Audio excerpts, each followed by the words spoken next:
అండి welcome to my channel. ఈరోజు recipe వచ్చేసి స్వీట్ పొటాటో. ఇది సీజనల్గా దొరుకుతుంది. దీని యూజెస్ చాలా ఉన్నాయండి. ఇది ఇమ్యూనిటీ సిస్టమ్ను పెంచుతుంది, పిల్లలకు చాలా మంచిది. ఇది చాలా చాలా టేస్టీగా కూడా ఉంటుంది.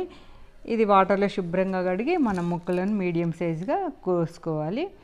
కాకపోతే స్వీట్ పొటాటో ఎంచుకునేటప్పుడు మనం కొంచెం రెడ్డిష్ కలర్ ఉంటుంది కదా పైన, అలాంటిది తీసుకుంటే కొంచెం స్వీట్నెస్ ఉండి చాలా బాగుంటుంది. ఇలా మరీ పెద్దవిగా కాకుండా చిన్నవి కాకుండా ఇలా మీడియం సైజు ముక్కలు కోసుకొని ఒక మందపాటి గిన్నె ఉంటుంది కదా, లేకపోతే కుక్కర్ అయితే కొంచెం మందంగా ఉంటుంది కదా, అందులో వేసేసుకోవాలి. తర్వాత దీనికి సరిపోయేంత మనం బెల్లము తరిగి పెట్టుకోవాలి.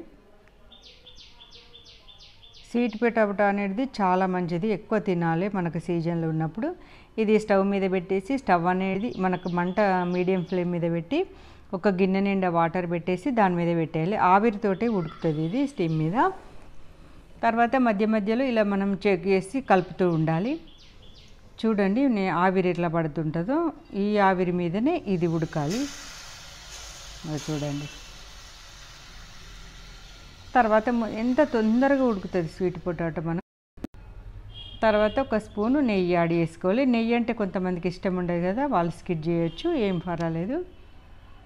నెయ్యి యాడ్ చేసుకొని కూడా కలుపుతూ ఉండాలి మనం, అప్పుడప్పుడు అడుగంటుతుంటుంది కదా.